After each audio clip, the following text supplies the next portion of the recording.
अभी जो ये ओवैसी का आदमी हैदराबाद से कागरिया गया, पाकिस्तान का भी हाथ है, पाकिस्तान का भी हाथ है।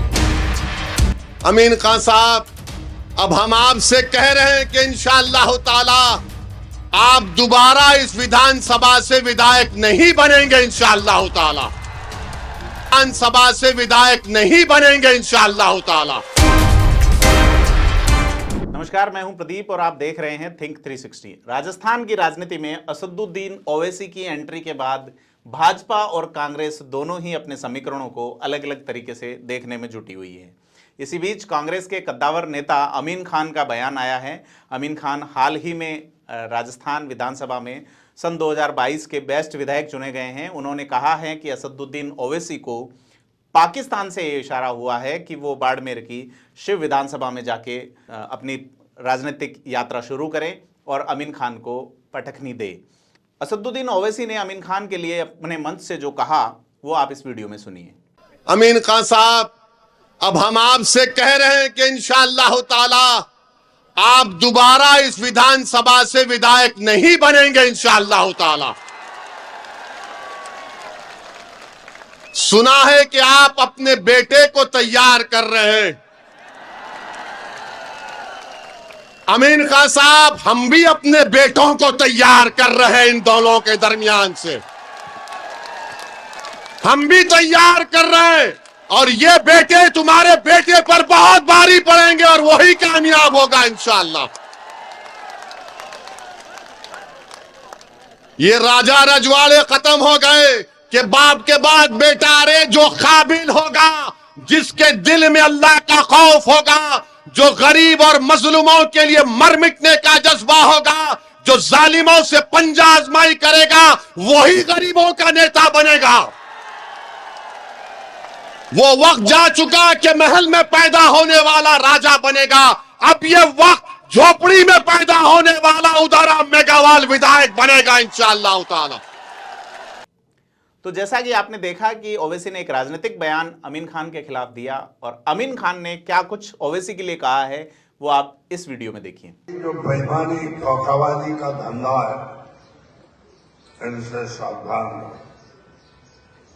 अभी जो ये ओवैसी का आदमी हैदराबाद से कागरिया गया, कांग्रेस को ये हराने के लिए बाइतों की सीट नहीं थी क्या, बड़ोदरा की सीट नहीं थी क्या, चौटन्स की सीट नहीं थी क्या, ये शिव की सीट में क्यों गया? इसके पीछे कई नाराज होंगे मौलाना, पाकिस्तान का भी हाथ है और पाकिस्तान की मार्फत हैदराबाद के आदमी से बातचीत हुई और उस रेफरेंस को लेके मौलवी ताजमल का आदमी उससे मिला है, इसलिए ये वो कागरिया आया। तो कुछ बेचारे को कैडी खबर कागरिया और कितने पचपदरों। तो ये एक साजिश है और मुझे एक आदमी अच्छे मुसलमान पढ़े लिखे ने बताया है कि सिंधी मुसलमानों की कौम जो है, इसका इतिहास हमेशा वफादारी का नहीं रहा है, गद्दारी का रहा है। सिंध में कई ऐसी घटनाएं घटी है, बुरे से बुरी वो मुसलमान सिंधियों की की है। बाड़मेर जिले में आजादी से पहले जागीरदार और राजाओं के राज में बिजलार में एक आलिशान मौलवी अब्दुल्ला था। उसने झगड़ा जागीरदारों से किया था, लेकिन उसको जागीरदारों ने नहीं मारा, मुसलमानों ने हॉस्पिटल में जहर देकर मारा। इस बिंदु पे बात करने के लिए हमारे साथ स्टूडियो में आज AMIM के राजस्थान प्रदेश के कन्वीनर जमील खान हैं। जमील खान से जानते हैं कि क्या कुछ हुआ है और आपकी रायशुमारी इस पर क्या है। जी बताएं, आप इस पे क्या कहना चाहिए।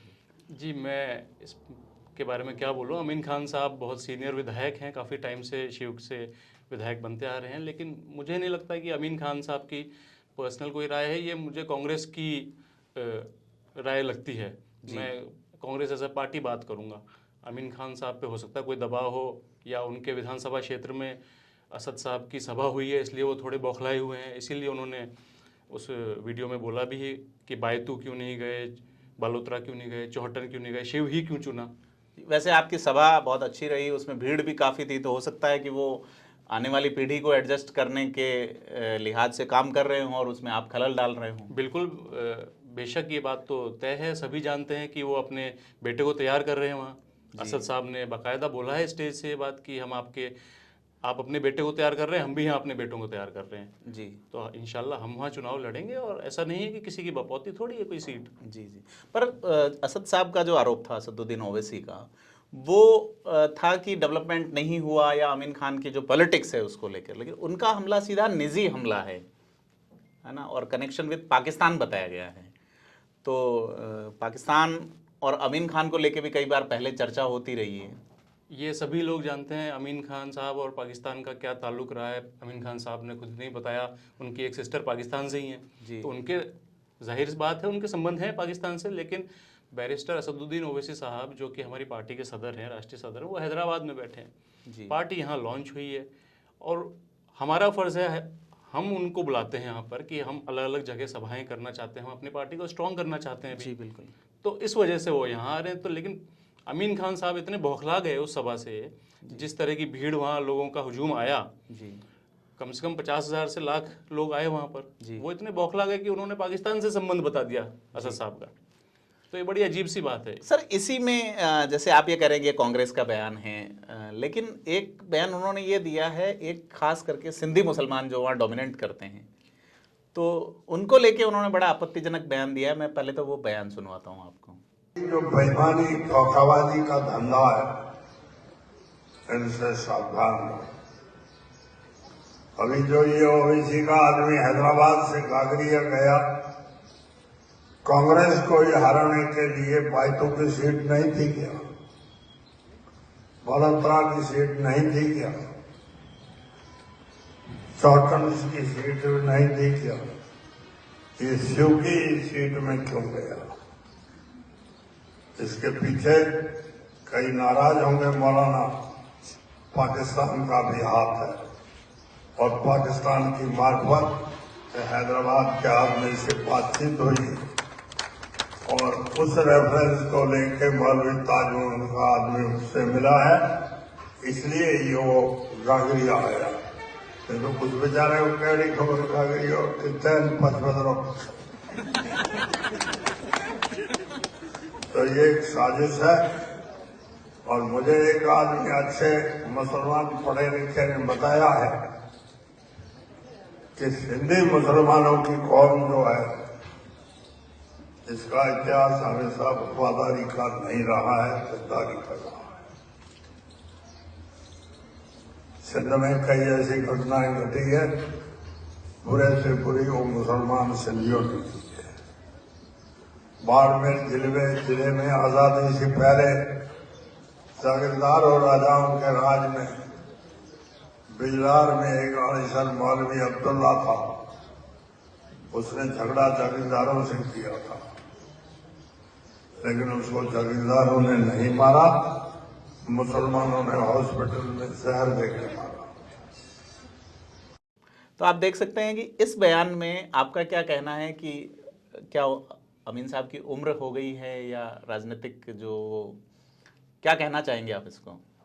फिर राजनीति में तो अमीन खान साहब बहुत पके हुए हैं, मंझे हुए खिलाड़ी हैं जी, और काफ़ी टाइम से विधायक रहे हैं वहाँ जी, और जिन लोगों ने उन्हें विधायक बनाया है, सिंधी मुसलमान जो सबसे ज़्यादा तादाद वही है, बाड़मेर जैसलमेर में ही उनकी तादाद। उन लोगों के लिए अगर वो इस तरह का आपत्तिजनक बयान बोल रहे हैं तो ये काबिल तारीफ तो कतई नहीं है, बिल्कुल काबिल गौर जरूर है, ये बर्दाश्त के बाहर है ये बिल्कुल जी, कि जिन लोगों ने आपको विधायक जो लोग आपको विधायक बना रहे हैं, आप उनके लिए इस तरह के अल्फाज यूज़ कर रहे हैं। सर अभी राजस्थान की विधानसभा में 9 विधायक मुस्लिम हैं जहाँ तक मुझे याद है, और आपकी पार्टी आने से आप सभी जगह चुनाव लड़ने की बात कर रहे हैं। दूसरे समाजों से आप एससीज के साथ कोरिलेशन करेंगे, या आप मान लीजिए कि जैसे शेखावाटी में देखें तो कायम खानी और राजपूतों के अच्छे संबंध हैं। उसके अलावा कई जगह मुसलमान जीतते रहे हैं। 98 में 13 मुसलमान एमएलए थे, 2013 में 2 रह गए। तो क्या जो मुख्य पार्टियों में जो विधायक हैं उनको अब ये डर सता रहा है कि जो युवा पीढ़ी, जिस तरह से भीड़ वहां हमने देखी बाड़मेर की, गाडरिया जो जगह थी शायद, तो उनको ये डर सता रहा है कि इनके आने से इस तरह का हो जाएगा? तो अमीन खान का जैसे बयान आया है वैसा ही बयान की उम्मीद हम दूसरे नेताओं से कर सकते हैं जो अपनी जमीन खिसकने के डर से? अब ये तो मैं कैसे बोलूं, क्योंकि हमारी पार्टी किसी को हराने तो आई नहीं है जी, हम हमारी पार्टी को यहाँ स्ट्रॉन्ग करना है। हम हमारी बिना हराए तो आप कैसे जीतेंगे? हाँ भाई, हमारा टारगेट लेकिन किसी को हराना नहीं है, हमारा टारगेट है हमें खुद जीतना। जी हम ये टारगेट लेके नहीं आए कि अमीन खान को हराना है या किसी और विधायक को हमें हराना है। जी हम खुद को जीतना है। हमें हमारे लीडर्स वहाँ जी तैयार करने हैं। हमारे लीडर्स तैयार होंगे, वो विधानसभा में जाएंगे, तभी हमारी आवाज़ वहाँ उठेगी। जी जी आज आपने जैसा बताया कि 9 विधायक मुस्लिम हैं, तो हम सिर्फ मुस्लिम विधायक के भरोसे तो नहीं है ना। हम तो 36 बिरादरी की पार्टी है, तो हम तो हर जगह चुनाव लड़ेंगे। और जैसा कि समीकरण, हम दलितों के साथ भी समीकरण बैठेगा, हमारा कायम खानियों के साथ भी बैठेगा, हमारा जाटों के साथ भी बैठेगा, कहीं राजपूत भाइयों के साथ भी बैठेगा। जी बिल्कुल। तो जहाँ जैसे समीकरण बैठेंगे हम उस हिसाब से वहाँ हमारे कैंडिडेट उतारेंगे और चुनाव लड़ेंगे। सर, पार्टी आपकी कार्यकारिणी और वो कब तक आएगी? पार्टी कार्यकारिणी ऑलमोस्ट तैयार है, तो हम सोच रहे हैं कि ईद के बाद होपफुली हम लोग उसे लॉन्च कर देंगे। जी बिल्कुल। तो हम आपसे लगातार कई बिंदुओं पे रूबरू होते रहेंगे। आज का आपका एक इवेंट था जिसमें आपने सफाई अभियान और ये भी चलाया है, तो मतलब पार्टी अब आपकी फील्ड में उतर चुकी है कुल मिला के, और चुनाव के जो 7-8 महीने हैं उसमें आप पूरी बैटिंग करेंगे, मतलब पूरी तरह उतर चुकी है। आज जालूपुरा में वार्ड 67 में हम लोगों ने सफाई अभियान चलाया था, जो कि किशनपोल विधानसभा में आता है। इसी तरह के प्रोग्राम हो गए, हेल्थ कैंप हो गए, ब्लड डोनेशन कैंप हो गए, सफाई अभियान हो गए, ये हम पूरे राजस्थान में हमारे जहाँ भी हम लोग काम कर रहे हैं वहाँ ये अभियान चलाएंगे ज़रूर। तो ये जमील खान साहब हैं जो कि AIMIM के कन्वीनर है और राजस्थान में अब इस पार्टी को खड़ा करने के लिए जी जान से जुटे हुए हैं। हमारे से बातचीत करने के लिए बहुत बहुत धन्यवाद, और हम बाद में भी आपसे विभिन्न बिंदुओं पर रूबरू होते रहेंगे। राजनीति, खास करके राजस्थान की राजनीति से लगातार रूबरू होने के लिए लाइक, शेयर और सब्सक्राइब करें थिंक 360 को।